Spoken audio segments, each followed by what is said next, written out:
What's up? Welcome back to another episode of the Dope Sports Podcast. It is now brought to you by Dope Content.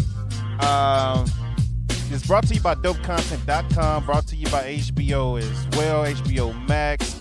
We are live here for another episode. I got computer issues going on already, but it looks like we're going to be good to go.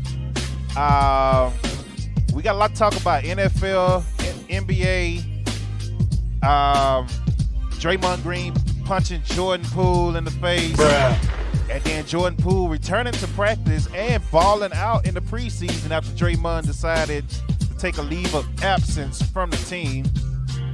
And then we have, of course, the NFL, our predictions. How did we do this past week? Did anybody win a gift card or any merch from Dope Content? It was close, and I'll let you find out once we get started. And once again, we will be joined by Tony from Get the Table, so make sure you follow him as well, ladies and gentlemen. But let's not waste any more time. Let's get right into it.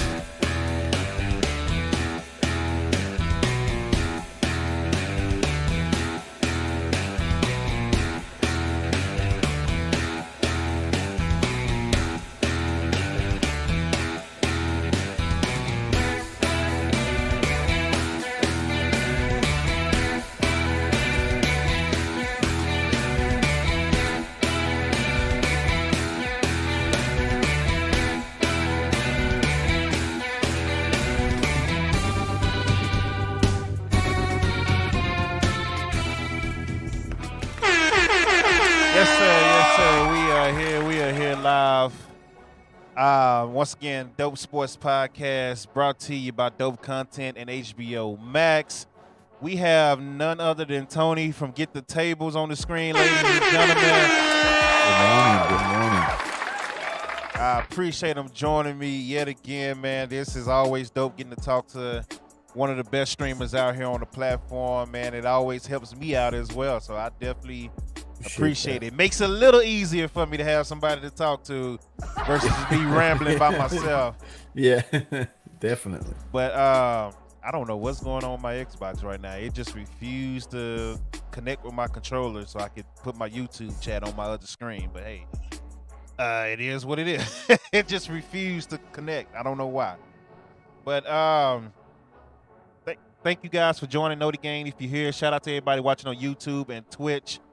We're going to get right into the NFL, man. And speaking of NFL, you see on the screen we have Russell Wilson. Is Russell Wilson washed, ladies and gentlemen? That is the question that we have to get into.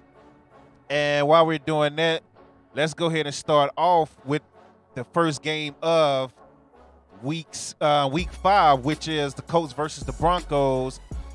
We both picked the Broncos to win, and the Broncos took an ugly-looking L to the Colts. No touchdowns involved at all field goals, 12-9. The Colts get the win in overtime. Russell Wilson threw a critical pick in the fourth quarter to make it go to overtime, and then in overtime, he missed a wide-open Hamler in the end zone and decided to throw it towards his number one receiver with Gilmore all over him. So Broncos lose. Matt Ryan, 26-41, 251 yards, 2 interceptions, no touchdowns. And then you had Russell Wilson go 21-39, 274 yards, 2 interceptions. What are your thoughts on that game? I don't know, man. It's just kind of shocking to see how bad the Broncos are playing right now. They're really struggling. It's all around. It's not just one particular thing. It's both sides of the field. Russell Wilson's not playing well. The coaching's not great. I can't really explain what is really going on. It just seems like they just can't get a hang of things as a group. Russell Wilson's making bad decisions, like you said, the critical pick in the fourth quarter. Then he misses a wide open Hamler on a slant that he could have easily got a touchdown with. It just seems like Russell Wilson's kind of overthinking things, quite questioning himself when he's in the back to pass. And I mean, and they did lose their best running back I know they got Melvin Gordon, but he's not who he used to be. It's a 4th and 2. They could have easily possibly ran the ball, got another first down, and try to do something with that. But again, it's 4th and 1. They definitely should have ran. Was it 4th and 1? Yeah, 4th and exactly. 1. They could have just ran the ball, got another first down, and then who knows what could have happened after that.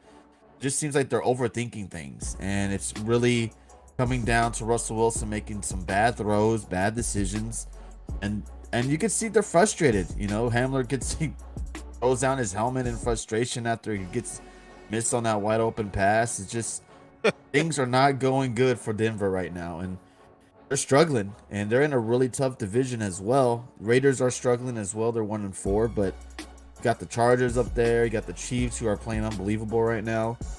If you start losing more games, they're not going to make the playoffs this year after giving up all those picks and all that stuff for Russell Wilson.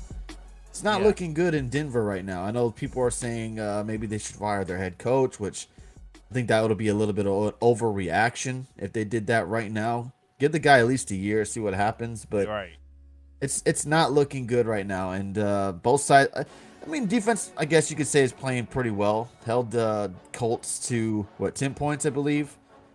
So there's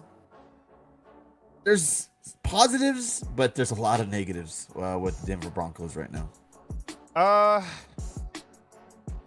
So what do you think? Russell Wilson is washed, or do you think it's a game plan thing? I think it's a game plan.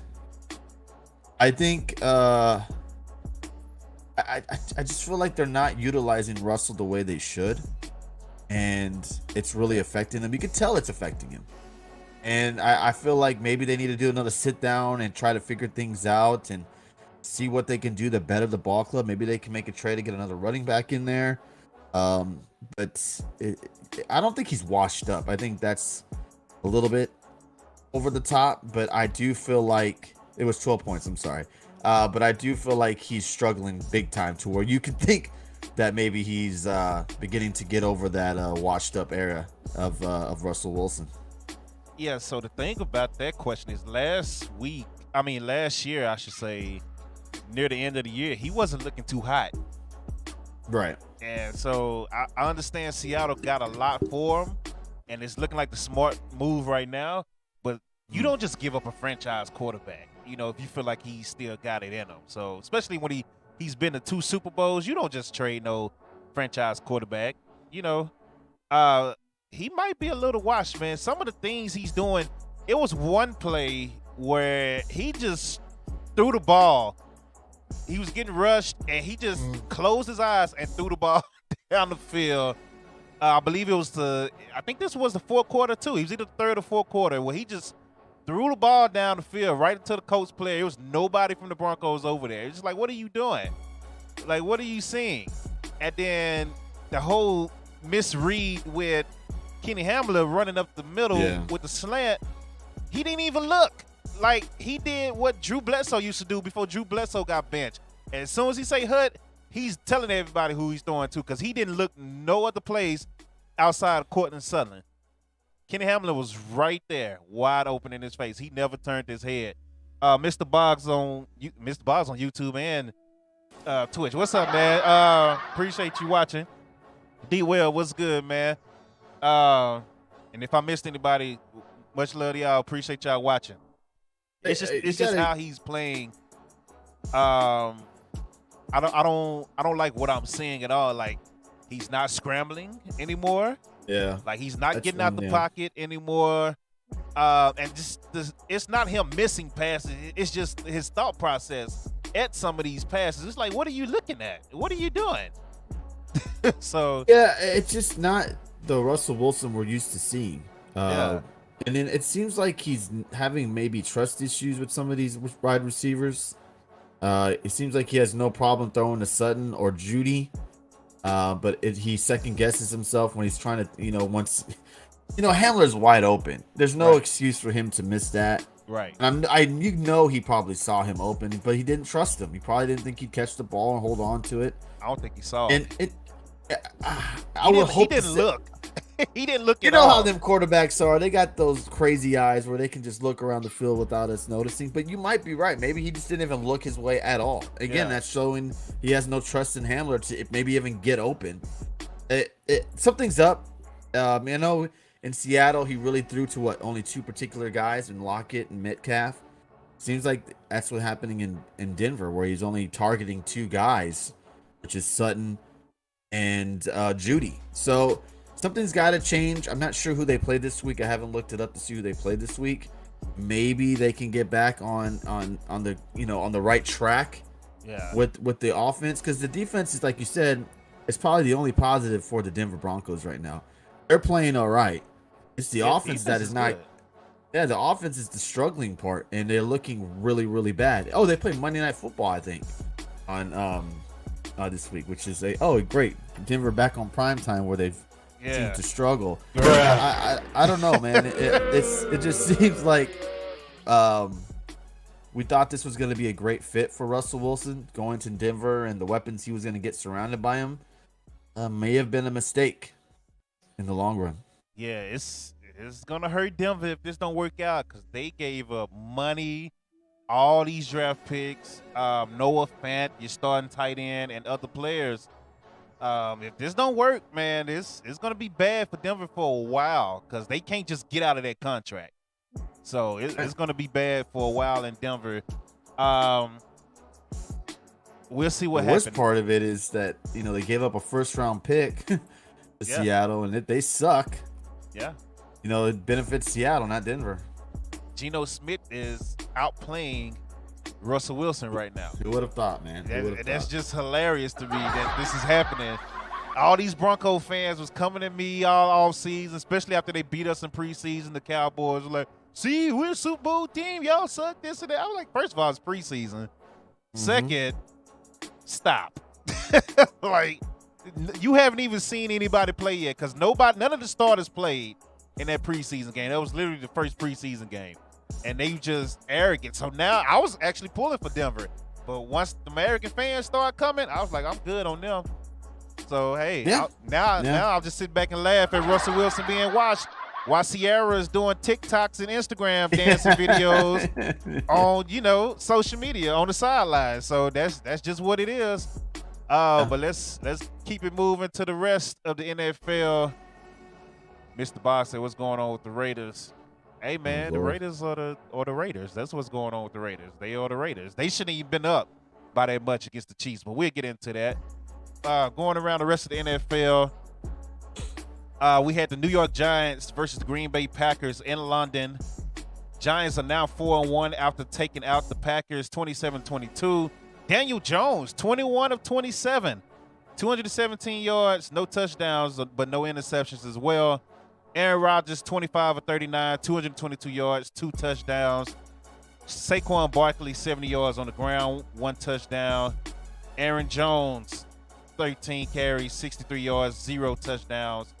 That's the game that you picked the Packers and I picked the Giants. I just had a feeling that the Giants was going to upset them. You have any thoughts on that game? I might have to start putting some respect on the Giants, man. I don't think anybody thinks they're for real yet. They are 4-1. Yeah. But man, they played good against the Packers. Packers kind of shot themselves in the foot in that game. When I was watching, they kind of got away with the run game and started throwing a lot more. And the Giants were able to get that pass rush and was able to defend the wide receivers a lot better than maybe when they would have started running the ball a little bit more. But hey, props to the Giants. They played very well. Offense played well. Yeah. Barkley played really good as well. You might have to start putting some respect on Daniel Jones. He's not up there yet, but he's playing mistake-free football. Got them to the win. That's a huge win for the Giants. It is. And I love their coach. And he's brought a different mindset over there. He doesn't want no excuses on if they lose. I love him. I like who they got there. Daniel Jones may not be the answer, but if he keeps continuing to play well, who knows what you got there. I like the Giants right now. I think they're playing very, very well. Will they make the playoffs? Who knows? It'll be tough to not with the 4-1 record. Yeah. But that NFC East, man, that is no joke. when they have to play the Cowboys again, the Eagles twice, and the Commanders. They're not who they are, but it's a division game, so it's not gonna be easy. But yeah, Giants, huge win. Very impressed with them, and they stopped them on the goal line too. So it was a great game. Great game. Yeah, the thing about the Giants is I'm not really buying into that hype either, but I did tell people they would be better than what they were last year. They really only one game away already from, already passing what they did last year. So I'm gonna be right in that, unless they just lose out. I'm gonna be right in that prediction that I made in the preseason. And I said last week, if they use Daniel Jones more like Lamar Jackson in Baltimore, where he's using his feet and he's only, run play actions and he's throwing the ball, run play options, I should say, that'll work for him because he's very dangerous running the ball. Like, he could get out there. Him and Saquon back, it's dangerous. So it looks like that's what they're starting to add in the playbook too. I've seen him do a lot of run play options the past 2 weeks, I should say. So, and he seems to be very comfortable. 21-27, you can't beat that against the Packers defense. Packers still got a good defense. So yeah, maybe we overrated the Packers a bit coming into the NFL season. Definitely. But you can't take away that win from the Giants. It was a huge win. Nobody, other than maybe you, but other than majority of the football fans didn't think Giants would go and beat the Packers on Sunday. Yeah, man. Just from watching the Packers game so far and then going to watch the Giants game so far, I've seen all their games so far. I was like, I don't think this is a good matchup for the Packers. I think the Giants can pull it off. So that's why I picked them, and they end up winning. So especially when it's a neutral site game. So if it was in Green Bay, I probably would have picked Green Bay if it was in Green Bay. But the Bills blow out the Steelers 38-3. Bills 4-1, Steelers are 1-4. We both got that game right. That was an easy call. Josh Allen over 300 yards in the first half. Ended up with 424 yards, 4 touchdowns. Had 42 yards on the ground as well. 20-31. It's really nothing to talk about on that game. That was an easy. Oh yeah, easy win for the Bills. This game was close, and I got nervous because we both picked the Chargers, and I low-key wanted to pick the Browns, but I ended up picking the Chargers just like you. The Chargers escaped Cleveland 30-28. The Chargers are now 3-2. Cleveland is 2-3. Jacoby Brissett, who's also outplaying Russell Wilson right now.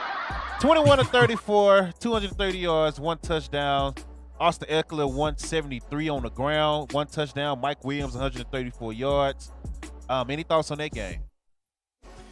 The Browns keep shooting themselves in the foot, man. Had a game-winning field goal to win the game, and they freaking missed it. It just seems like whenever the Browns have a close game, they always do something to screw it up. And prime example was this past Sunday. Got to give the Chargers credit. They went in there. Eckler had a hell of a game. Yeah. He's been struggling as of late, but I think the last 2 games he's had really, really good games. And then Mike Williams is starting to become a star in the NFL.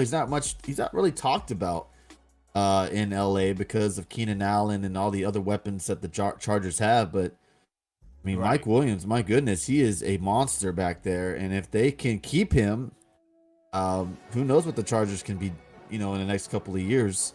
I think they just re-signed him this offseason, I think. Well, good.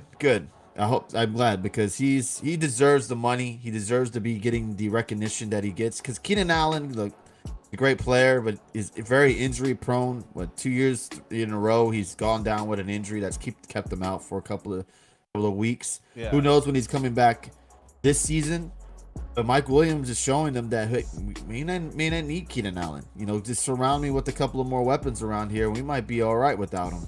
Yeah. And he's showing out. I mean, huge props to Mike Williams because that they're throwing out their good corners at them. They're scheming for Mike Williams now.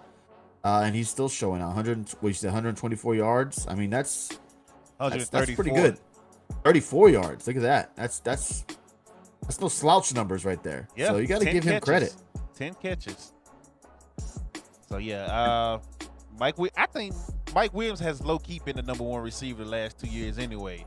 They just, like you said, they don't give him enough credit, but he's low-key been the number 1 receiver anyway, if you look at the catches and yards and all that, and the pass attempts and all that. Moving on to Vikings, we both got this game right. The Vikings move to 4-1 as they take out the Chicago Bears. Chicago is 2-3. Vikings win 29-22. They almost blew it.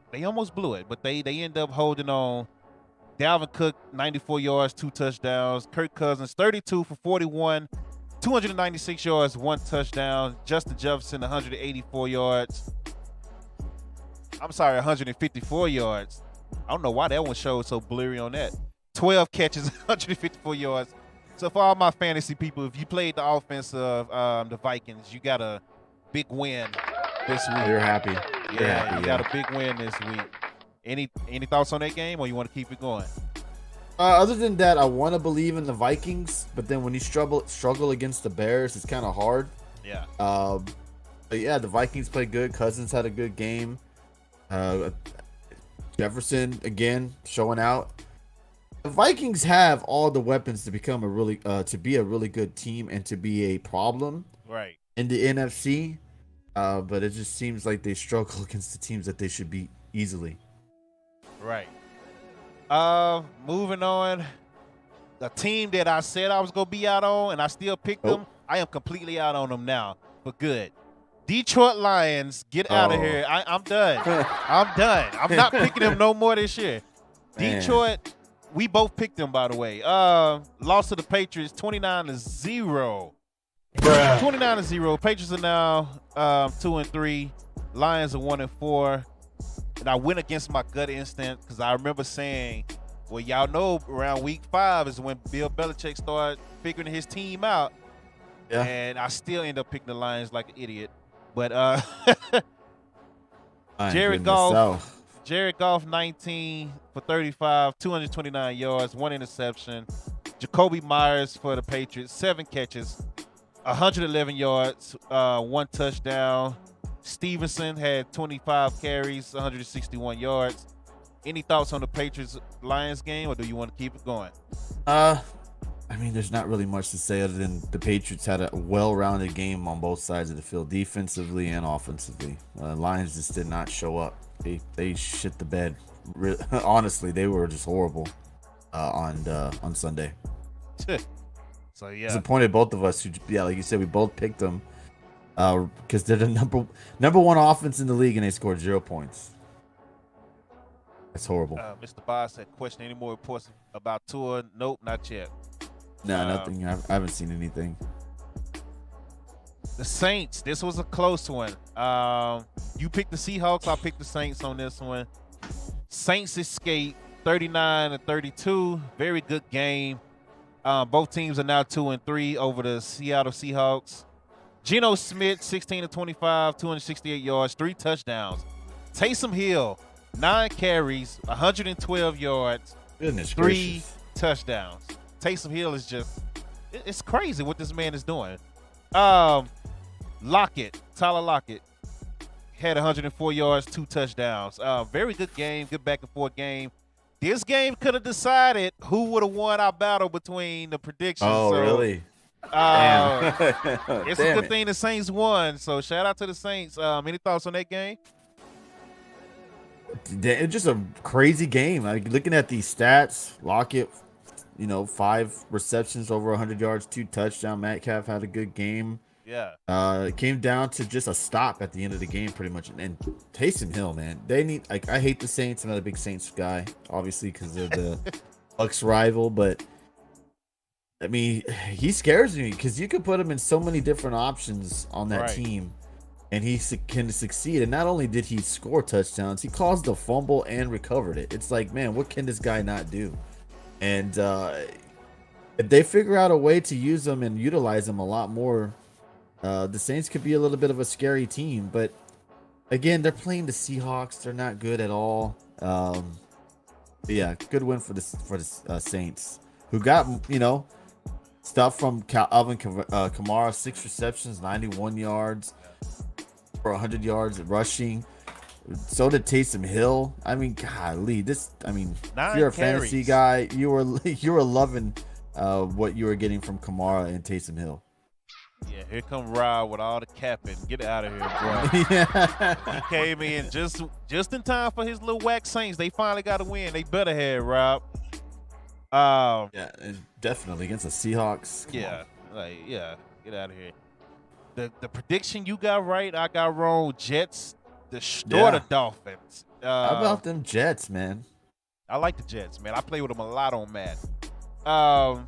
Jets destroy the Dolphins. That was a sleeper team for the people who watched the preseason podcast. That was one of my sleepers, the Jets. I told y'all to look out for them. So just saying, maybe y'all should start watching the show more. Just saying. Y'all keep watching, First Take and all them because they yell and do all this screaming and yelling and say all the most outlandish things over and over. When I just tell you facts, I'm going to just tell you what it is, but we got to go, Birds. Somebody get Jeff across out of here. Get him out of here. Get him out. Bye, Jeff. But no, the Jets take out the Dolphins 40-17. Both teams are now 3-2. Mostert had a good game. 18 carries, 113 yards, 1 touchdown. Zach Wilson, welcome back again. 14-21, showing you that he's worth something now. He's starting to live up to the hype. 14-21, 210 yards.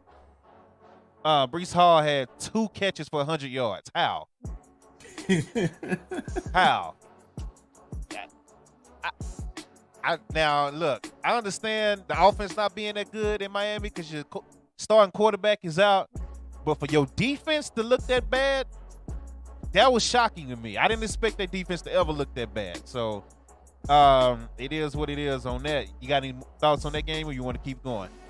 I don't know. Jets looking good, man. We got you surround a good quarterback with some talent and things could happen. They got a running back finally in Breece Hall.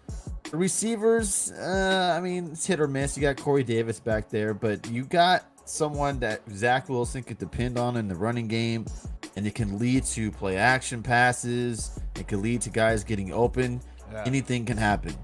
Yes, the Miami Dolphins were on their 3rd string quarterback, so you can't really say much about the Jets defense, and you would have to assume that they would perform well against a 3rd stringer.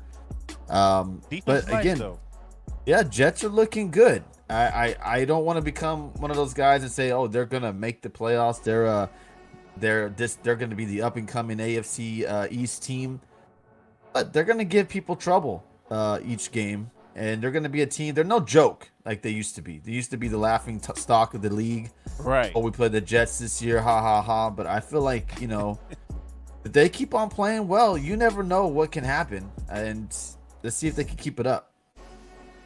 I hope so. I don't know who they playing. We'll get into their schedule for next week, but I don't know who they got next week. I can look it up for you right now. Let's see here. They play the Packers. It's a huge game. That's another win for the Jets. That's my prediction earlier. I'm letting you know now. But keep it moving. This is the game you care about. Falcons. Oh, here we go. Lose to the Buccaneers, 21-15. Buccaneers 3-2, Falcons 2-3. Falcons scored 15 unanswered points in the 4th quarter and then completely got robbed by the referees. Horrible. Completely robbed by the referees. Tom Brady, 35-52. He's throwing the ball 52 times a game at his age. 351 yards, 1 touchdown. Marcus Mariota, 7 carries, 61 yards on the ground. Leonard Fournette, 83 yards and 1 touchdown on the ground. Falcons, it looked bad. The 4th quarter came, and then here come the referees. You know it. You know it was bad. And first of all, in the first half, when Brady Jarrett hit Tom Brady, it wasn't even a sack. He just got to him right after he released the ball. Tom Brady literally kicked this man on the ground right in front of the ref, and nothing. And then in the 4th quarter, he does a regular tackle. Like he grabs him at the waist. He's not high, he's not low. And he just falls down and roll over with him. And Tom Brady tried to kick him again while he was looking at the ref. And they still threw the flag on. Come on, man. That was a 3rd down. They could have got the ball back to score, but no, that was it. Come on, what you got to say about that? I want to hear this. Okay, so if anybody did not watch the full game, it does look bad on that particular call. It looked And bad I'm not if you watched saying, the game.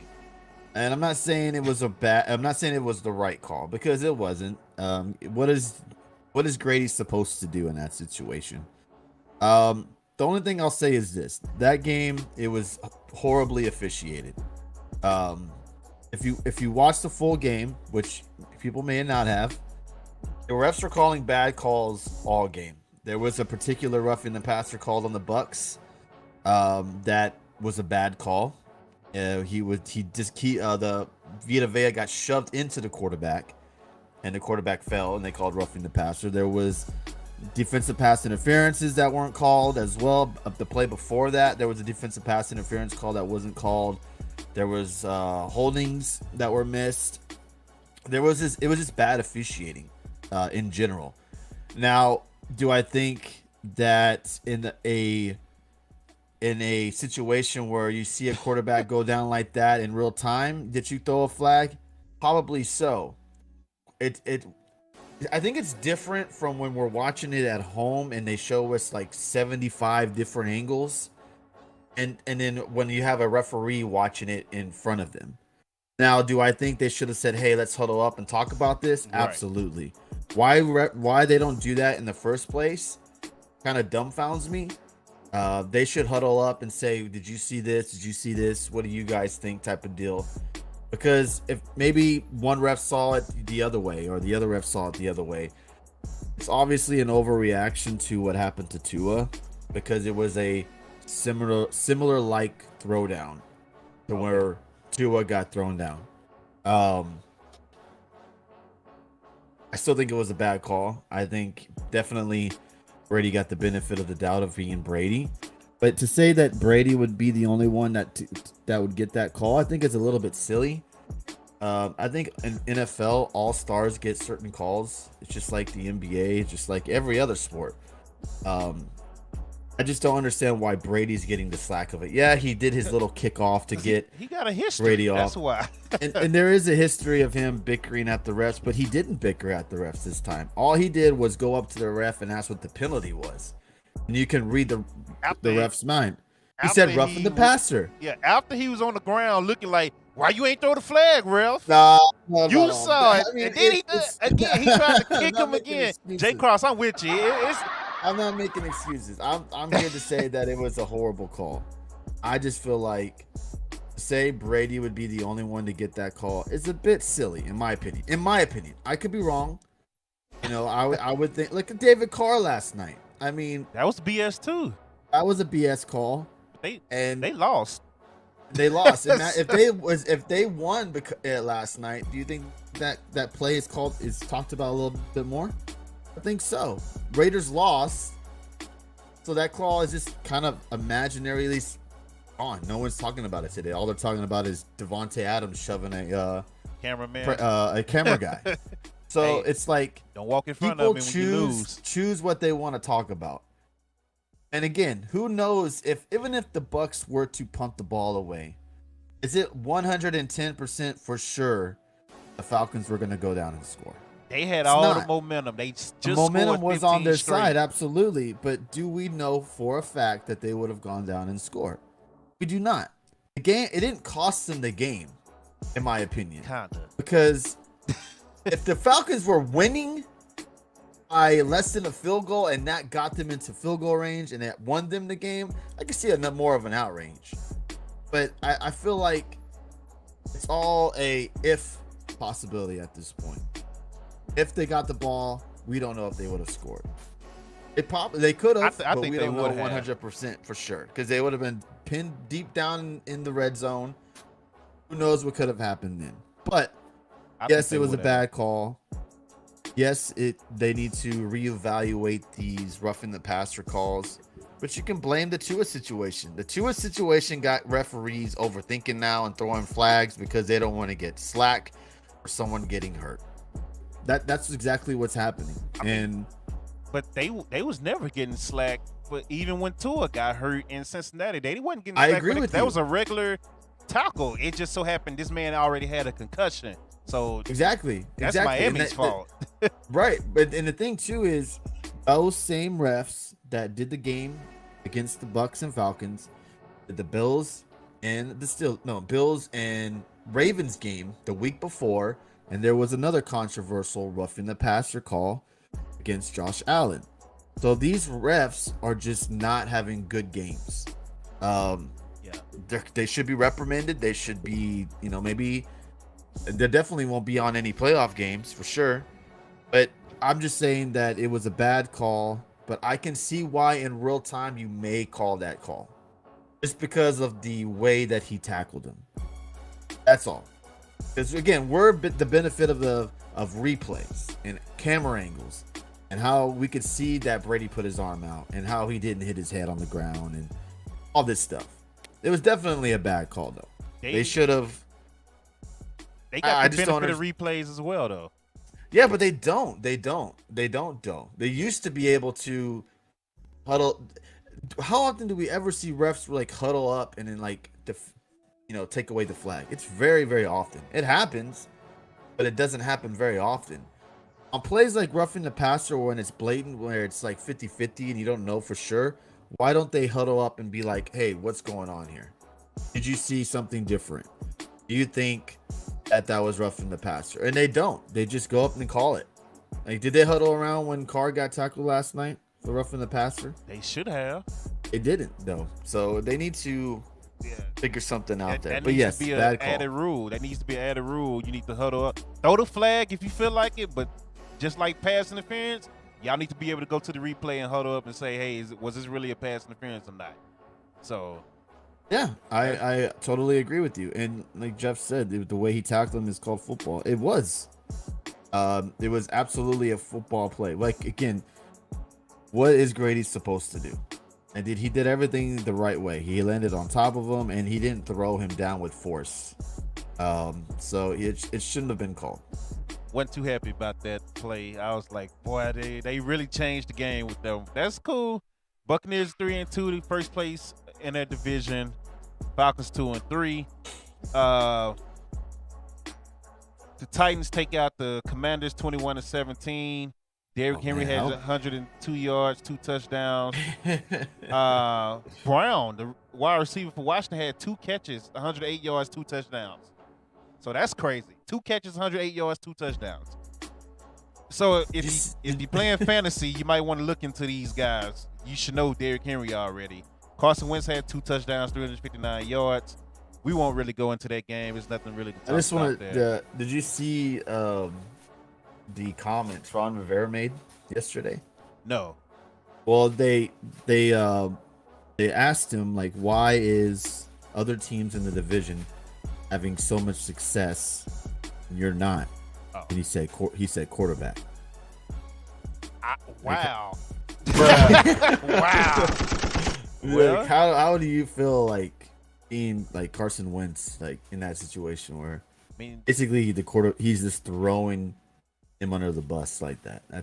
It's not fair to Wentz because his O-line is trash. Not only that, their defense is trash too.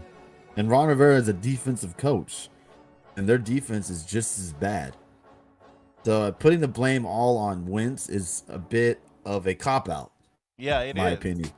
And then he backtracked, like Jeff said, he backtracked and started praising Carson Wentz after that. But what an asshole move to say. Like, to blame it all on Wentz, I feel is a cop-out. Because Alex Smith, I was watching primetime when they did before the stuff on Monday Night Football. Yeah. And he went over the stats. Like, Carson Wentz is like 4th or 5th in passing yards right now. He's having a decent season. Yeah.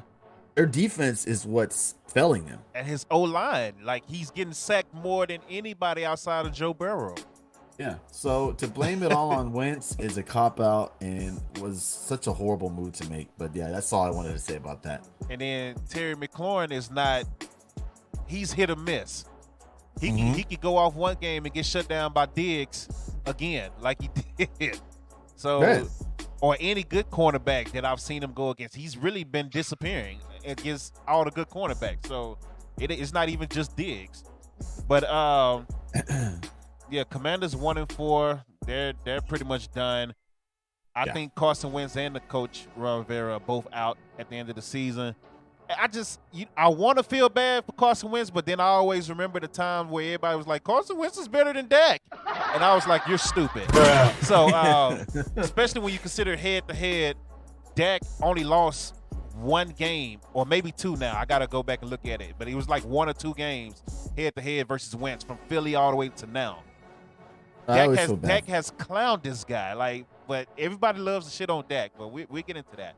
We'll get into that once we get to the. I feel bad for him. Well, I wanted to, but I can't. So, everybody want to keep talking about him versus Dak, and he was better than Dak in 2016, 2017, 2018, which he wasn't. But hey, of course I'm gonna bring up this, Jay Cross. You go see him. You go see him Sunday. I'm tired of you. I'm glad y'all so happy and yada yada. Well, we finna shut y'all up. Texans in a shocker take out the Jaguars 13-6. Texans are 1-3.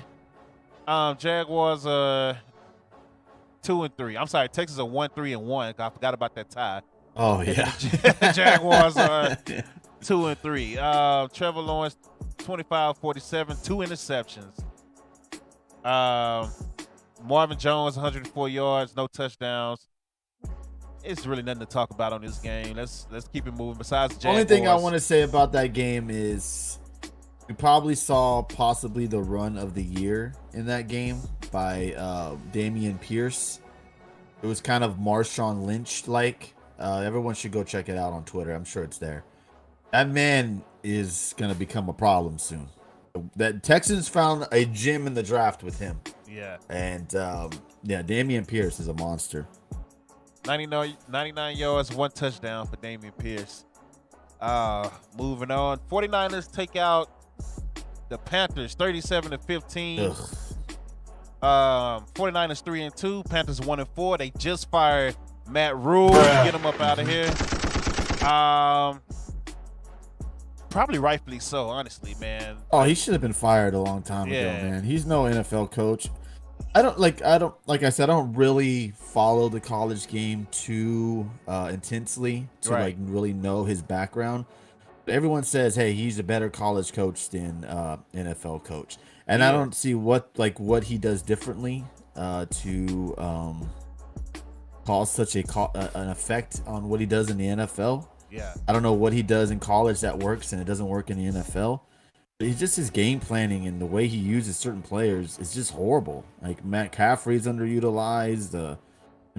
Baker sucks, so we already know about that. But you can win games with Baker though. Cleveland won games with Baker, and they're not winning. And they got talent. They got DJ Moore, Robbie Anderson. They got Christian McCaffreys and all that. Like they should be winning. They got a great secondary with these young players. With Horn and Henderson and all them, like they should be better than what they are. Okay, fair enough, Jeff. All right, I see what you mean. Yeah, Temple football. Okay, yeah. If you build that program up from the bottom, yeah, absolutely. I'm sure Matt Rule will be hired immediately once college football season's over. There's a lot of good openings, Nebraska, a few other teams.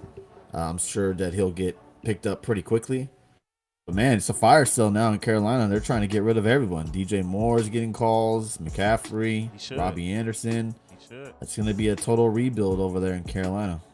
Get DJ Moore out of there ASAP. He is wasting his prime years in Carolina, and I hate to see it because I'm a DJ Moore fan. I wanted Cowboys to draft him, and Carolina moved up and got him. And, yeah, we could have had him. Or no, was that the draft where Jerry was just stupid? I think that was the draft Jerry was just stupid and passed up on DJ Moore. That sounds more right. I'll go back and look at it. But I feel like Jerry Jones was very stupid in that draft. Yeah, that's no shocker there. Yeah. Not for this year. Yeah, I don't have anything on that game. It is what it is. 49ers beat the Panthers. That game was bad. I was watching Red Zone during that game, and this man, when they would go to those games, that game was just like Carolina. You could tell they gave up on Matt Rule a long time ago. Yeah, probably should have been fired at the beginning of the year or last year, I should say. Absolutely. The Eagles take out the Cardinals 20-17. Eagles are now 5-0. which is I did say last week. I hope that the Eagles won. So when they play the Cowboys, this is gonna be even better for me. They take out the Cardinals. Cardinals are 2-3. Kyler Murray, 28 of 42, 250 yards, 1 touchdown. Jalen Hurts had 15 carries, 2 touchdowns on the ground, 61 yards. Dallas Goedert had 95 yards on 8 catches.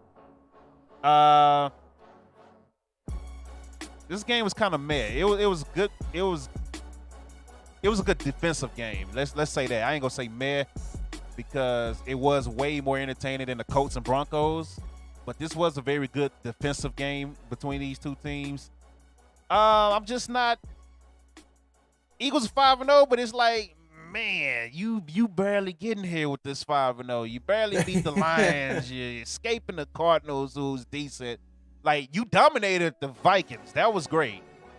And you beat the Commanders. So what? But all these teams are, like, very mediocre and under 500. We about to see what you got when you go up against the top defense. Jay Cross, we're playing with Cooper Rush, and we're not barely escaping. We holding teams to 10 points. What? Stop. Like, what are you talking about? But we'll see what they do against the Cowboys. What you got on this game? Again, it's the saying, you play who's in front of you, and they didn't want to tell us that last year though when we was winning. They're winning the games, and again, I feel like people are undermining the Cardinals like they're a bad team when they are a good. They're not a horrible team. They got a lot of talent.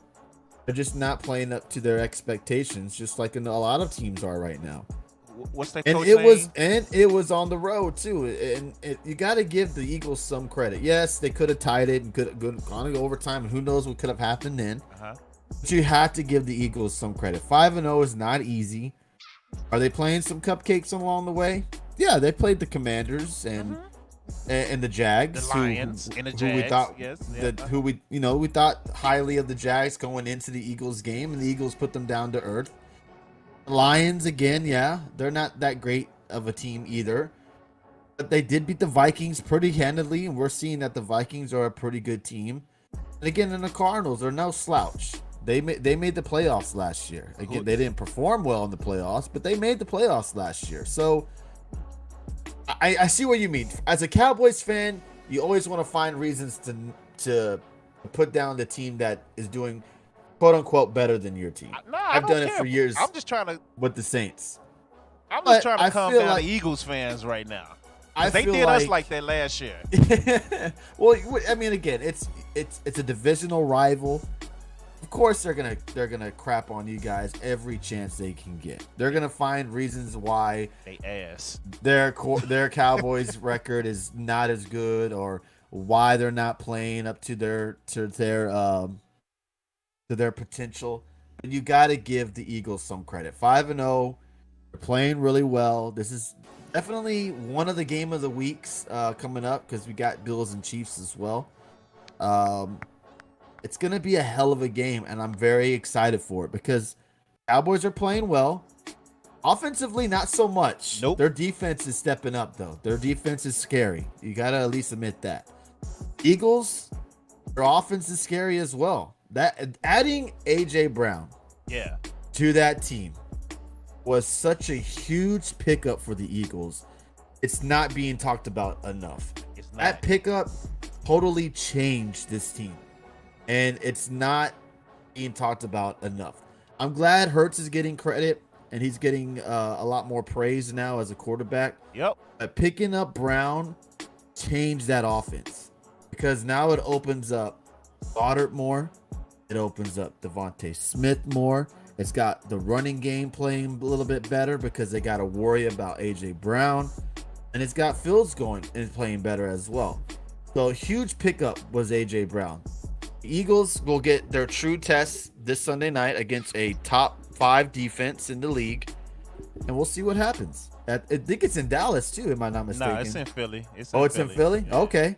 So we'll see what happens. It's going to be a true test for Jalen Hurts going up against a really, really, really good defense. And see, again, I want Jalen Hurts to be good, but I want Philly to be bad at the same time. And I know that's kind of impossible. When your quarterback is good, your team is normally good. So I'm just happy for Jalen Hurts, man. I've been bragging on this guy all preseason, saying that, hey, this guy is finally getting a chance. I was bragging on Tua as well, but Tua is injured now. But I was saying, I've been watching these two guys play since their freshman years in college. Like, they're not as bad as people was making them seem. And I was like, now they got weapons. It's going to be a problem. Like, so I'm happy for Jalen Hurts. I don't mind the Eagles winning. I like the division being good. I like the Giants winning. I like the Eagles winning. Because it makes, like, the game Sunday. I can't wait for that game Sunday night. I'm going to be doing a podcast and watching at the same time. But I can't wait for that game. And I hope it's a good game, win or lose. I just hope it's a good game and it lives up to the hype that it's getting, because I like the back and forth with the fans and all that, even though some things they're saying is stupid. Exactly. It's like, for me, I'm happy as hell to see the Saints struggle. I hate that team so much and their fan base. No offense, Rob. Yeah, there you but go. I see, like, in the NFC East, it's been kind of back and forth on who's been dominating. Well, because you're a Saints fan, and there's nothing against you, is what I'm saying. I like you, but in the NFC East, it's usually either one team and the rest of the teams suck. Yeah. So it's finally good to see a competitive division where all fan bases can just talk trash, other than the Commanders. Yeah. They can just go and gripe at each other and think who's better than the other. You know what I mean? It's nice, and when every game pretty much matters now in that division, because if you lose one, you're losing your advantage to win the division.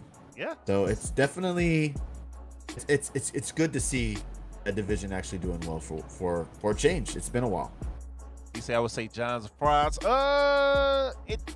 It's hard to tell, man. I'm starting to buy in a little bit on the Giants, but it's hard to tell. I even picked them to beat the Packers, and that they did. So I'm starting to buy in, man. But it's hard to tell. The Cowboys they won their last 8 against the NFC East. Hopefully it continues this Sunday, but we're going to get into the Cowboys. But before that, let's get into these last 2 games. Yes, sir. The Ravens beat the Bengals 19-17. The Ravens finally hold on to a lead that they almost blew again at home. Yeah. You feel like the Lions I'm not even going. Right. Okay. 19-17. The Ravens are 3-2. Ravens flock. Bengals are 2-3. Lamar Jackson stepped up and got the team to the red zone, so Justin Tucker can hit the game-winning field goal. Man, how good does it have to feel to have a kicker that will never miss? Yeah. Like, I wish I had that confidence in my team when they were, 50, 55 yarder. It don't matter. That man is automatic. Like, when you're driving down the field and you're down by less than a field goal or just need a field goal to win the game. Yeah. It's in the bag. All you got to do is get in his field goal range and he's going to make it no matter what. It's got to be a great feeling. I wish I had that. Yeah, me too. Well, I kind of do. That's my second favorite team, Ravens flock, ladies and gentlemen. So I'm good with that. Chiefs escaped the Raiders 30-29. The Chiefs are now 4-1. I keep telling people, stop sleeping on the Chiefs. Everybody was like, Buffalo this, Buffalo that. The Chiefs are still right there. I still have Buffalo better than the Chiefs. Okay. But I feel like the Chiefs, again, I said this last week, got better when they got rid of Tyreek Hill, because now they can spread open that offense. And look at Kelsey, man. 4 touchdowns last night. I mean, sheesh. If they keep rolling and he keeps being the way he is right now, they're going to be very tough to stop. I cannot wait for the Chiefs and Bills game next week. That is going to be a fun game. Look, as long as they got Pat Mahomes, I will take the Chiefs for the AFC. Unless they play the Ravens, then I got to be a home and go for the Ravens. But Pat Mahomes, I'm going Bills, man. Huh? I got to go Bills right now. Okay, we'll see. Pat Mahomes, 292 yards, 4 touchdowns. Devontae Adams, 3 catches, 124 yards. It's a lot of receivers this week getting over 100 yards on like minimum catches. 2-3 catches this week. 2 touchdowns. Josh Jacobs, 154 yards, 1 touchdown on the ground. We talked about it earlier, the questionable roughing the passer, where Troy Aikman might be in trouble for saying what he said on TV last night, basically saying we got to take the dresses off these players. You know how you can't say stuff these days with the sensitive people. Yeah. Oh, what you mean take the dresses off? All that crap. So we'll see what happened to Troy Aikman if he catch backlash. But I know people were tweeting about it when he said it. I was like, oh, here we go. But yeah, the Raiders started off hot and just completely blew it. Typical Raiders faction. They had a chance to tie the game and go to overtime. They went for 2. I didn't understand that.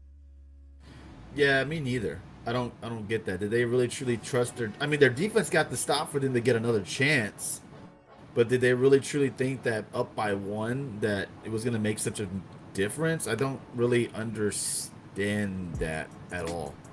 But again, they outthink themselves.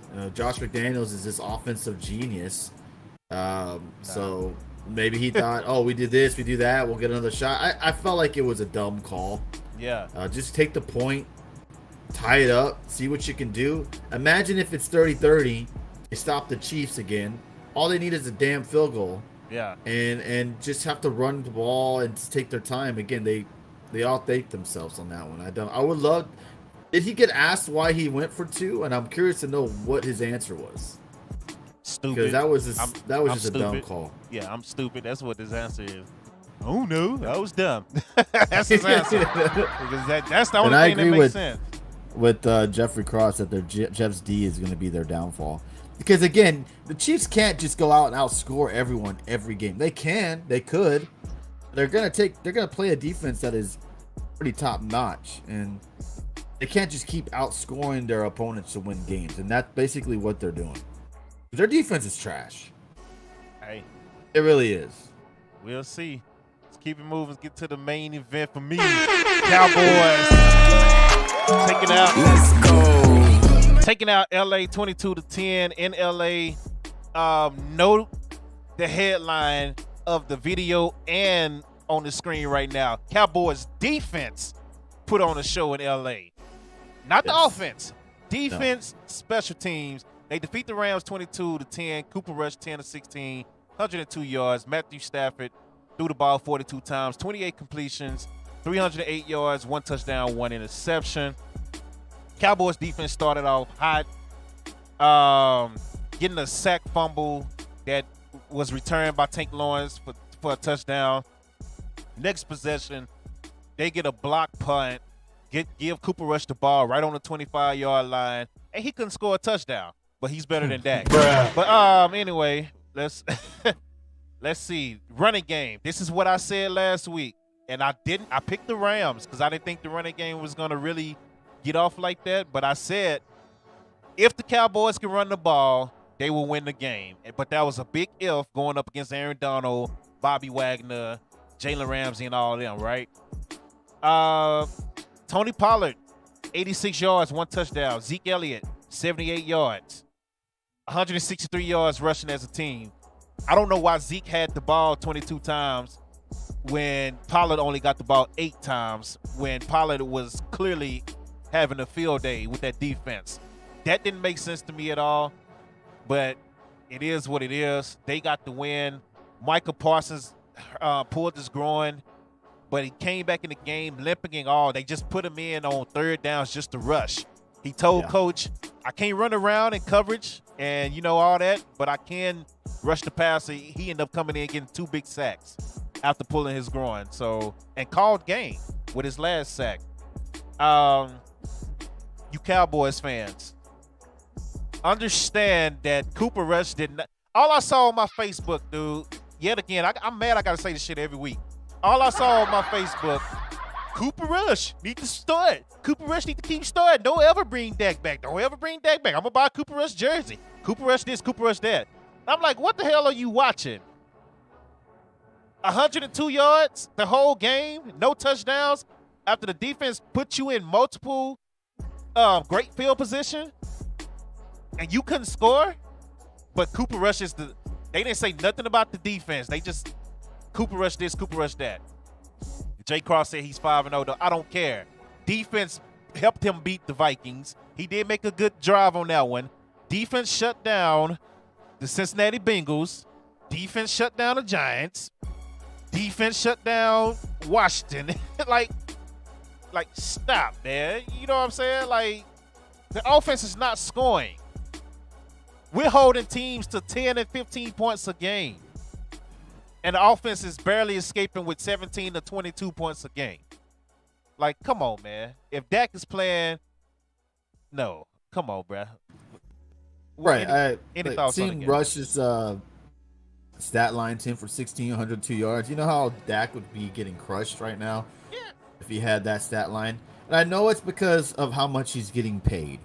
I think that's the huge reason why Dak gets so much criticism is because of how much money he's making. They all get paid. Jimmy G got paid. To say that Rush is better than Dak is just outlandish. It is the defense pretty much carrying them right now. Yeah. You know, Michael Parsons is a freaking unbelievable monster. To go out there with a hurt groin and still rush the quarterback and get 2 sacks. That dude is unbelievable. Their defense is playing really, really good, and it's keeping them in the games. You know, the block punt, you know, that got them into nice field position, like you said. It's the defense. It's not the offense. Rush has looked good on offense probably one time, and that was that particular drive you were talking about that got them the win. I think it was against Cincinnati in overtime. So I think that's the only time he's really, really looked like, oh, man, he's looking pretty good back there. Other than that, he's struggled, and it's gonna keep on happening because teams are gonna start getting more tape on Rush and understanding what he does, and they're gonna evaluate him and scout him and see what he's doing, and they're gonna end up stopping him. That happens with every freaking quarterback. So it's gonna happen to where this is not gonna he's not gonna continue and being undefeated. So they're gonna lose eventually, and who are they gonna blame? Probably Sunday. You know, are they going to blame Cooper Rush for the loss, or are they going to blame the defense?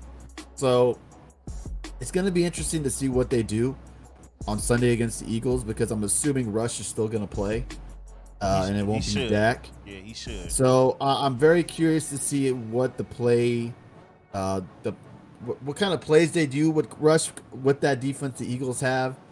And like you said, they're going to need to run the ball. The running the ball is very important for the Cowboys to succeed.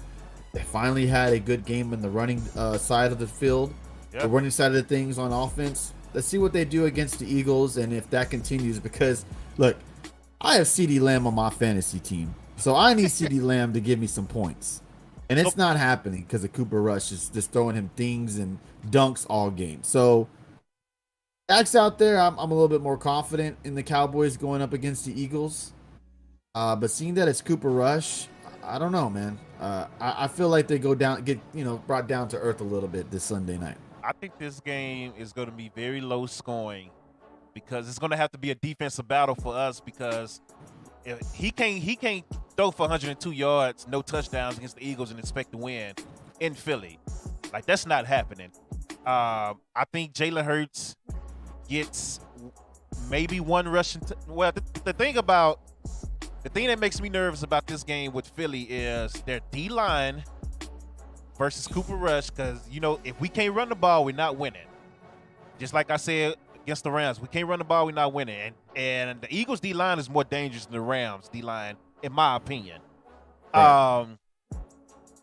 And the rushing game. Like, Dallas defense is still good, but in the rushing game, we're not great at all. Like, we're like 22nd in rush defense right now. So we're good in the passing defense, because once we get you behind the chains, we can send all that heat. And that's when we get all our big plays. But Miles Sanders and Jalen Hurts running the ball, I feel like that's going to be a problem for us. If they just gap up that middle. So those are the two things that make me nervous about this game. But shout out to the Cowboys for winning. Defense, let me say it again. Defense and special teams are winning the games, not Cooper Rush. Tony Pollard had a big game. Zeke had a nice game. That's what's winning the games. It's not Cooper Rush, y'all. Like, stop this. And I pray that Dak don't try to come back this game because he's setting himself up for failure. This is not the Yeah, game. it'd be a mistake. This is not the game you want to come back and knock off rust on. So don't do it, Dak. Sit out. I agree. 100% agree with you. Just ride Rush. One more game, maybe 2 more games, and then bring back Dak. There you go. Because, I mean, we're in the playoff hunt easily right now. So we'll be all right. I think the next game after the Eagles is either the either the Lions or the Bears. So that's an easy win. So let's get back to the NFL. Let's make our predictions for this week coming up. Real quick, just to give you an update, I won 10 games this past week. Tony won 9. D-Web tied me with 10, and Rob got 8. So Rob, you finally, your 2-week streak is over with, buddy. And I told you about picking them Commanders, Rob. You could have, yeah. That's your fault. So first game, Washington versus Chicago. Oh fuck! Good Lord. This is Thursday too, so you know it's gonna be bad. I'm gonna go with the better quarterback. I'll do Commanders. I got Chicago at home. Okay. Look, even Vegas, they have it as a draw. The tagline is even. That's crazy. Say, can we say a draw? Bro, they don't. Wow, the over/under is 38 and the line is even. That's crazy. I got Chicago winning, man, at home. Next Commanders. up, 49ers at the Falcons.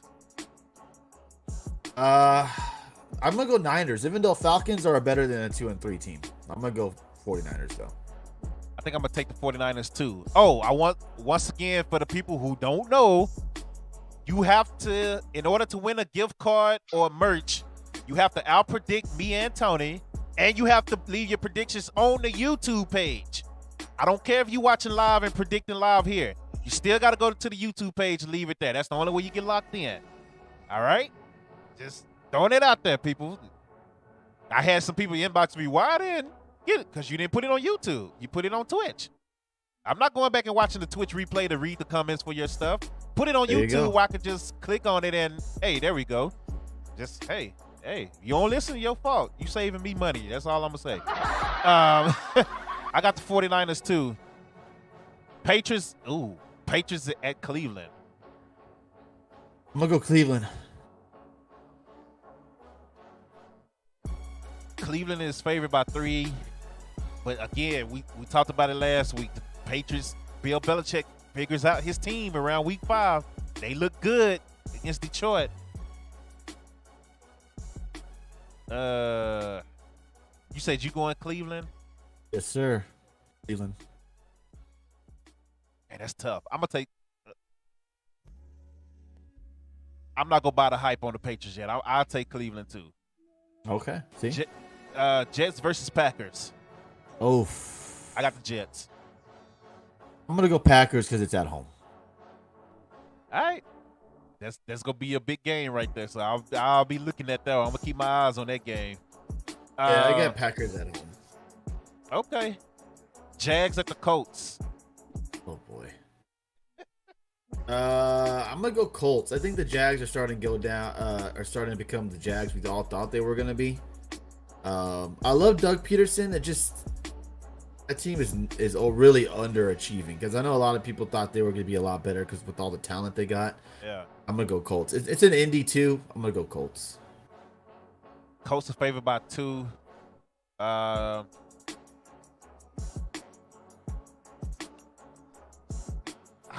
just don't trust Matt Ryan, man. Like, I hear you, man. Jay This Cross one was said tough. But I don't trust the Jags either. Like, this is tough. Since you picked the Colts, I'm gonna take. Well, the Jags just lost to Houston. No, I'm sorry. I'm picking the Colts. No. You lose to Houston. No, I can't pick you the next week. Yeah, I hear you. This is interesting. Vikings 4-1 take on the Dolphins in Miami. I mean, it depends on who the quarterback is for Miami. If it's the third stringer, there's no chance. I'm gonna go Vikings. Vikings are playing really good right now. Let me see if there's any. I'm gonna go Vikings. Let me see if there's any update on the quarterback for this. It won't. I don't think it's gonna be Tua. Well, I know Tua, but if Teddy Bridgewater comes back, let's see. he's still in protocol, so Yeah, it's he gonna might be not be the playing third either. stringer. It's gonna be Skyler. Yeah, so all right, I got the Vikings as well in that matchup. Bengals in New Orleans. This is a very important game for the Bengals. Very important because if they lose this, they go down to 2-4. I'm not sure they're going to be able to recover off that. I got the Bengals beating the Saints. It's going to be a tough game. I think it'll be a close game. But I think the Bengals win. You know what Rob gonna say. But I got Cincinnati as well. I don't think Cincinnati is losing to the Saints. This is going to be an interesting game. The Ravens flock versus the Giants. I know it's not such an upset record-wise, but I'm going to go with the upset. Giants over the Ravens. Ooh, I just can't do it. I'm sorry. Ravens over the Giants. I refuse to have my NFC rivalry team beat my second favorite team. I'm going with the Ravens. I got Giants. I don't care how much I didn't hype the Giants up and all that. I'm going with the Ravens.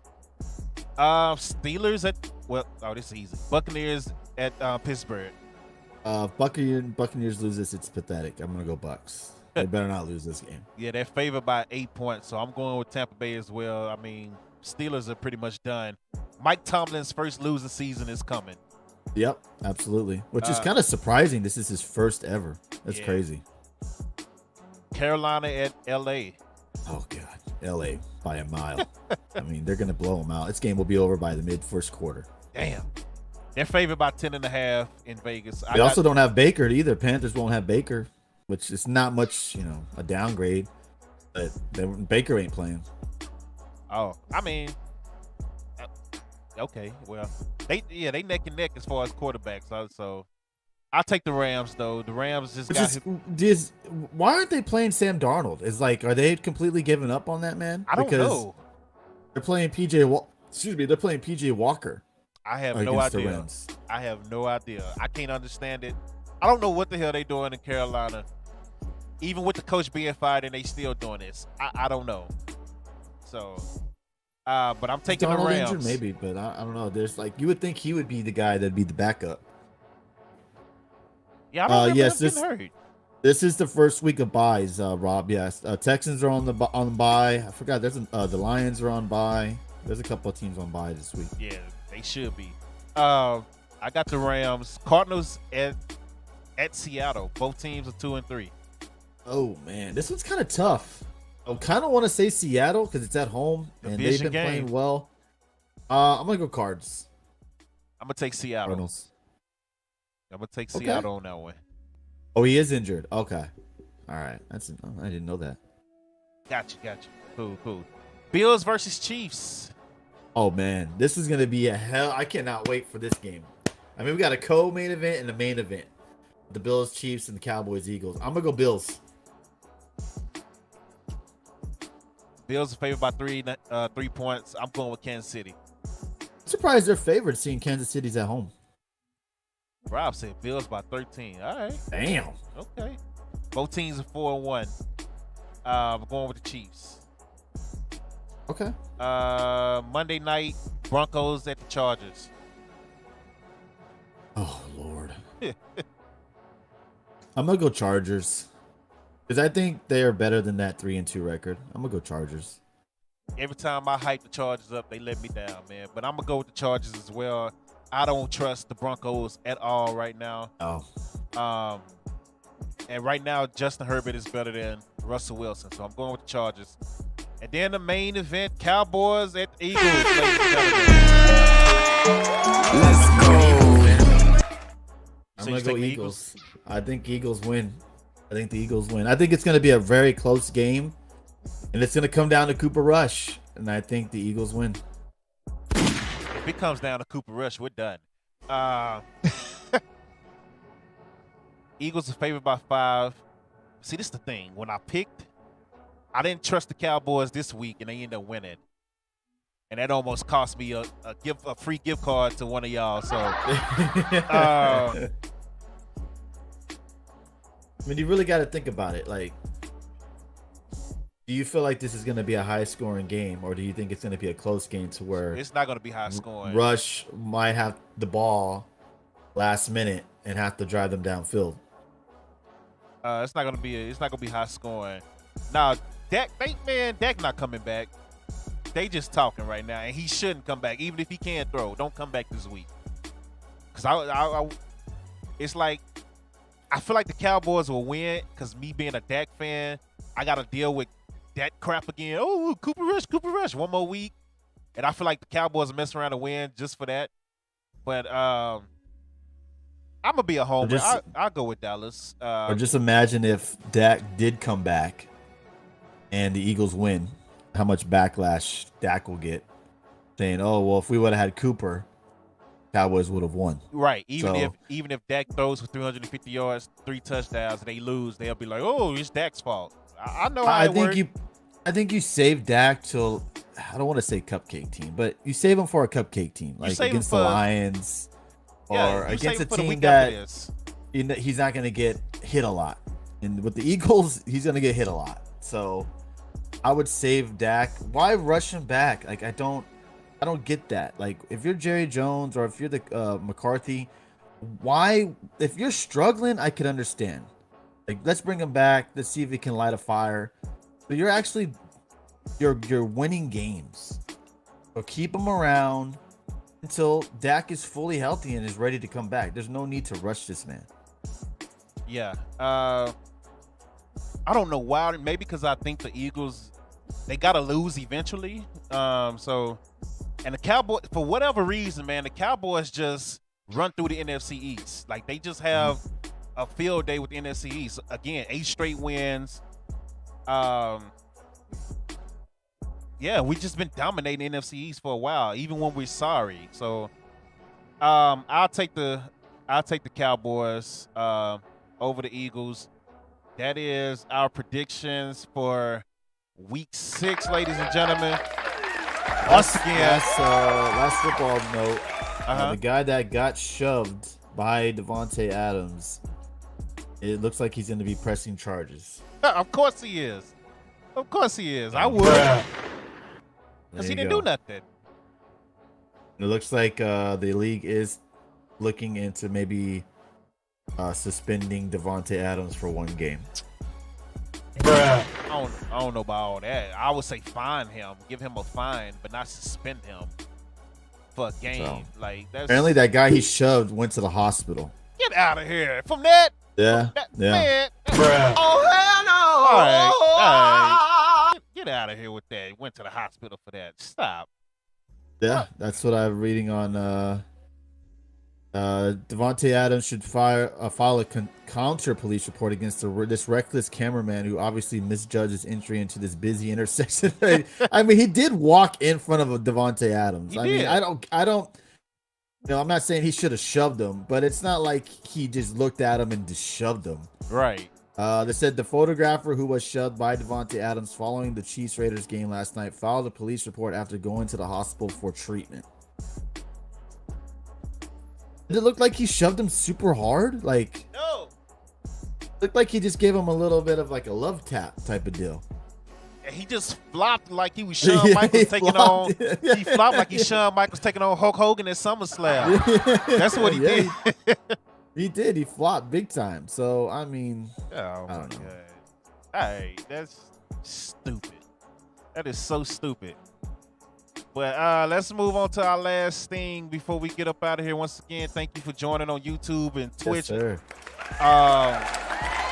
Listen, once again, if you want a chance to win an Amazon gift card or free merch from Dope Content, you have to leave your predictions on YouTube. Make sure you subscribe to YouTube, Dope Content. Leave your predictions there and like the video. That way, I could get you noted in, locked in, and you get a chance to win. Other than that, you got to out-predict both of us. Other than that, don't say nothing if you don't win nothing. Don't inbox me on Twitch talking about, hey, man, I got this many games right. I don't care. You didn't follow the rules. So exactly. Listen to the man. Yeah, it's not hard. Streamers, me and the streamers that I talk to and do work with, we make it so easy for y'all to get stuff, and y'all just don't follow the rules. So I don't know what's gonna happen. He said, "What's going to happen first? Eagles lose or Ben Simmons make a jump shot?" I got a video of Ben Simmons. I got a video of Ben Simmons shooting a random jump shot that he completely whiffed on coming. So it'd probably be the Is Eagles. it the one where they're on like a black top or something? Yeah. Yeah. And he just completely missed. Nobody guarding him or nothing. It was horrible. But should do an over under on how many threes he takes this year. 5. I'm gonna say 10. Nope. Now with Kyrie and KD on the court, he's taking 5. Taking 5. Man, So as you see on the screen, Draymond Green KOs Jordan Poole nice at photograph. practice. I like that. He KOs Jordan Poole at practice. The video footage got leaked to TMZ, and this is crazy, man. I know fights happen at practice, but did you see the video? I did. It's bad, man. It's horrible. What are your thoughts? Draymond did dismiss himself from the team. He apologized. I don't know when he's coming back because he didn't say when he's coming back. Jordan Poole actually kept practicing that same day. He returned to practice and kept practicing, and then balled out against LA in the preseason game, getting 25 points, I believe 6 assists and 4 rebounds. I believe that was his stat line. So Jordan Poole is out here balling, and Draymond is gone. Both guys on contract years. What's your thoughts on that? Look, I feel like every NBA team needs a Draymond Green. You know, a guy that will do the gritty things like a lot of other players won't do, and will stick up for other players when it gets to that time. Who is super physical, won't back down from taking a hard foul on someone. But what he did was a big piece of shit move. Like that was, if I'm a player on the Warriors, I'm not sure if I can forgive him for doing that to Jordan Poole. Even if Jordan Poole is irritating the shit out of you and is getting on your last nerve, there's no reason to punch someone's lights out. Like, that is just ridiculous. And I know a teammate. There's been fights many times in practices, and I'm sure there's been worse fights than that. But what he did, he just cold clocked him. That was a piece of shit move. Poole didn't throw a punch at him. Poole didn't start any altercation other than pushing Draymond out of his face. It's basically all he did.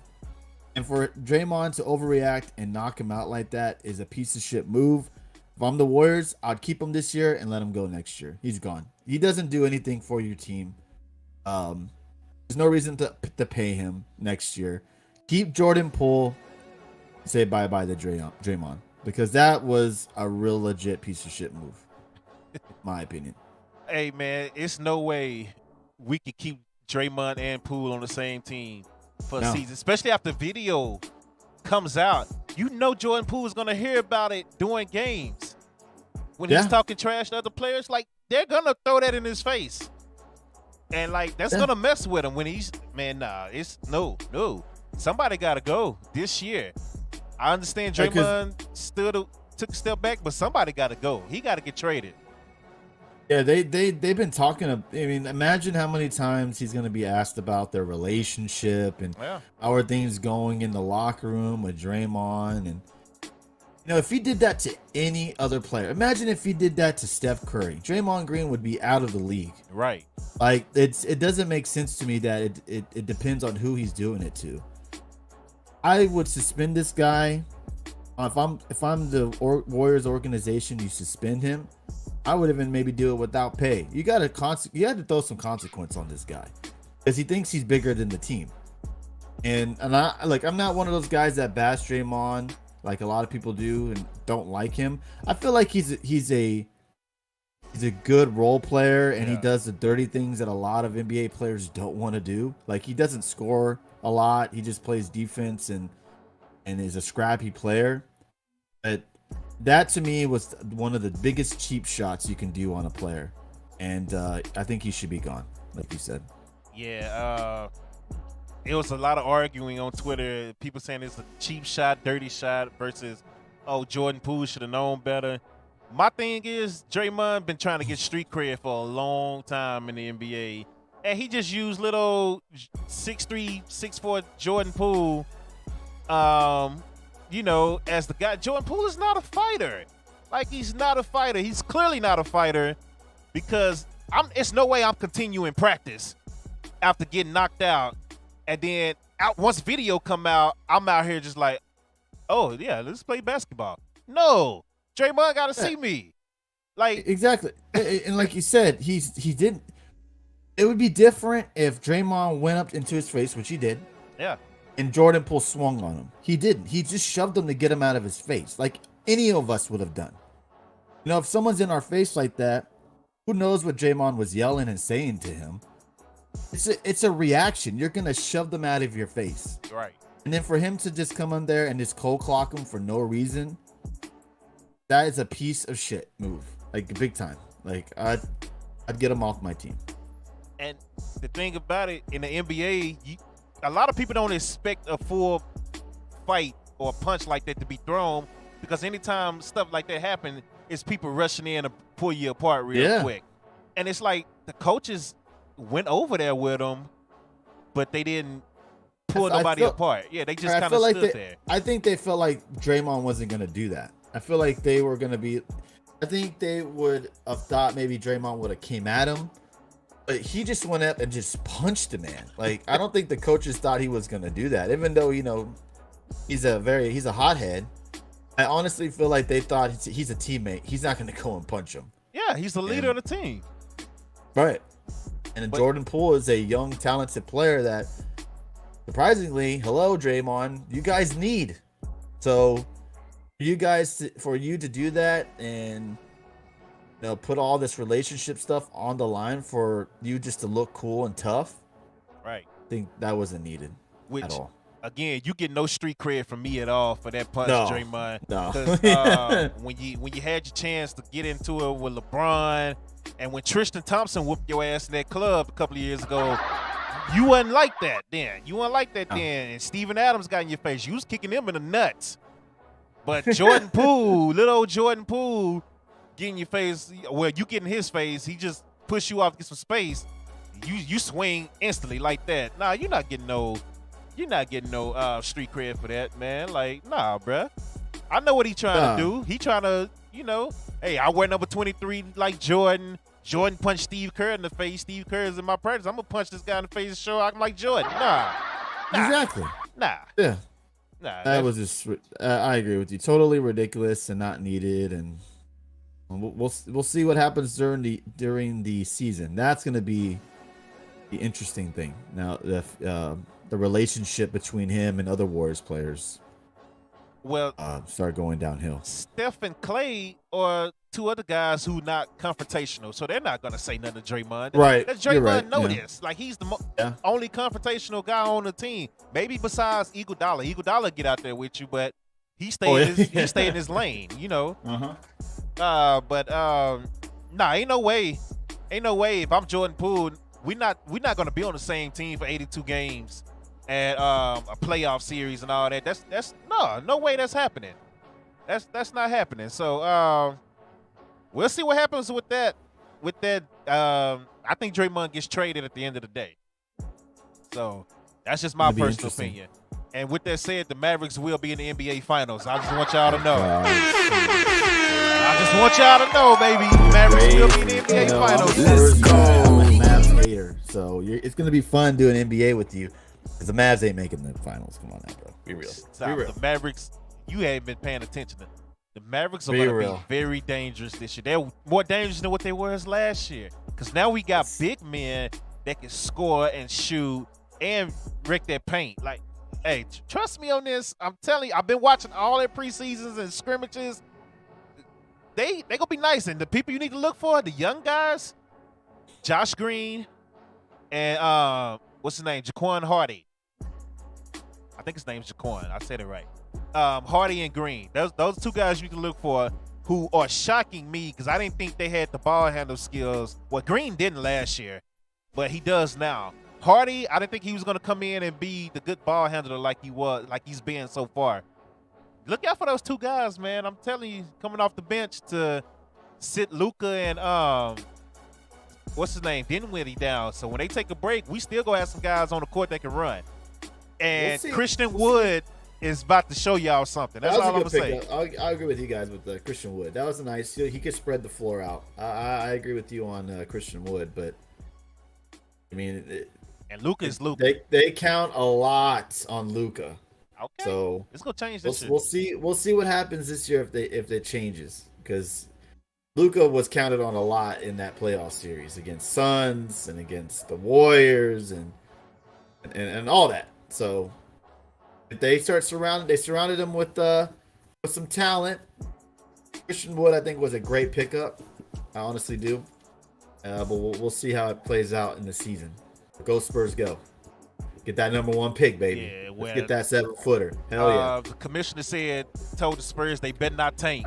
So good luck with that. We're good, dude. Man, I was watching that big man. I can't think of his name. Yeah, 7'3". Something. He's from France. That dude is a game changer. Monster. Dude, and I am okay with the Spurs winning 5 games this year, let alone 10. So they're going to struggle. Spurs are going to be bad. There's going to be a lot of teams that are going to be bad that are tanking for that, man. Once Silver made that announcement, I was like, I know what Greg Popovich is going to do. He's going to say, go out and play your heart out, keep it close, but at the end of the game, just throw it. Whatever happens, happens. That's what he's going to do. So and that'll be a smart thing. The Golden Moody. I'm not used to this. It's like there's a guy in our chat room. His name's No Soup for You, and he's a Steelers fan. And he's like, it's weird seeing their team struggle because the Steelers have always been so good the last 10, 20 years. Yeah. Kind of same with the Spurs, man. It's weird seeing your team struggle when you've had such success pretty much my whole life watching them. So it takes some adjusting, but yeah, tank all the way. Let's lose every game this year. 0-82. Let's do it. Well, that's the show for today. Appreciate y'all coming through. Welcome to the process. Yes, sir. Golden Moody, you come in talking about randomly in a sports, talking about CM Punk. Like, first of all, we're not talking wrestling at all. Second, we just talk about the NBA's version of CM Punk and Draymond Green. So, how it feels to be a Giants. I'm not a Giants fan. Tony's not a Giants fan. I don't think nobody in the chat is a Giants fan. Y'all couldn't beat the Cowboys, so that's all that matters to me. I don't care how many games you win, as long as you lose to Dallas twice a year, and I'm good with that. But before we let you go, Tony, go ahead and promote what you need to promote. No, just guys, you know where to find us. We're live Mondays, Wednesdays, and Fridays. We do Raw, Dynamite, SmackDown, and Rampage watch-alongs. Some are easier to watch than others, but if you want to be entertained, come hang out with us. We need to get you guys back on the show for a 4-man booth someday down the line. I know you're busy this weekend. But yeah, definitely come by the show if you like wrestling and want to chat with some people. Get the Tables is what we're at. Just type in Get the Tables on Twitch on the search bar, and you'll find. Twitch. And you'll find us easily. Twitter too. Yeah, Twitter too. Yeah, so I appreciate you having me on here. It's fun. Hope to be back with you next week and the weeks follow. It's been fun, and definitely enjoying my time here and talking sports for a change. Yes, sir. I'll definitely having you on. So as long as you can do it, you're on. So. Oh, absolutely. And I'm gonna try to keep it every Tuesday, so it'll work out for us. So by any means necessary, I'll keep it every Tuesday. So. Yes, sir. Let's do it. And once again, make sure you go to YouTube, like the page, go to dopecontent.com, leave your comments and your predictions there so I can have you locked in for your Amazon gift card and your merch. Rob, it's Amazon Prime Day, so what I'm about to do, because I keep forgetting, and since I'm talking about Amazon now, I'm about to go ahead and send you your Amazon gift card as soon as we get off stream. So check your email in the next 5 or 10 minutes so you can get your gift card for last week. Nobody won this week. D-Web tied to me. He didn't beat me. So, and D-Web still got a shirt on the way anyway, so that'll be his gift for tying me, I guess. I don't know. But we'll see y'all next Tuesday. As far as streaming, wrestling streams, make sure you follow Get the Tables on Twitch and Twitter. Dope Content on YouTube and Twitch and Twitter as well. Really all social media platforms, because I do Instagram and TikTok and all that crap as well. So make sure you follow Dope Content. Go to dopecontent.com. show love to the stream by hitting exclamation point tip, and it'll help you tip. We're trying to get a new graphics card so we can have better graphics for the stream. It's the first time I'm doing this on stream as well. If you're on YouTube, sign up for the membership to get exclusive streams, exclusive winnings and prizes and merch and things like that. And you can also hit the money sign there to be part of the super chat. So we're trying to get it. We're trying to upgrade and do everything. So shout out to everybody once again for coming. Until next time. Let's go. Next time, y'all be safe, and we are out. That is dope. Yes, sir. Have a good one, man. Yoshimitsu. Round 1. Fight. Hold on. You know what? Let me exit off this screen because I think that song will get banned on YouTube. So let me exit off this screen. So this song is safe. I'm out, y'all. Y'all be safe. Let's go.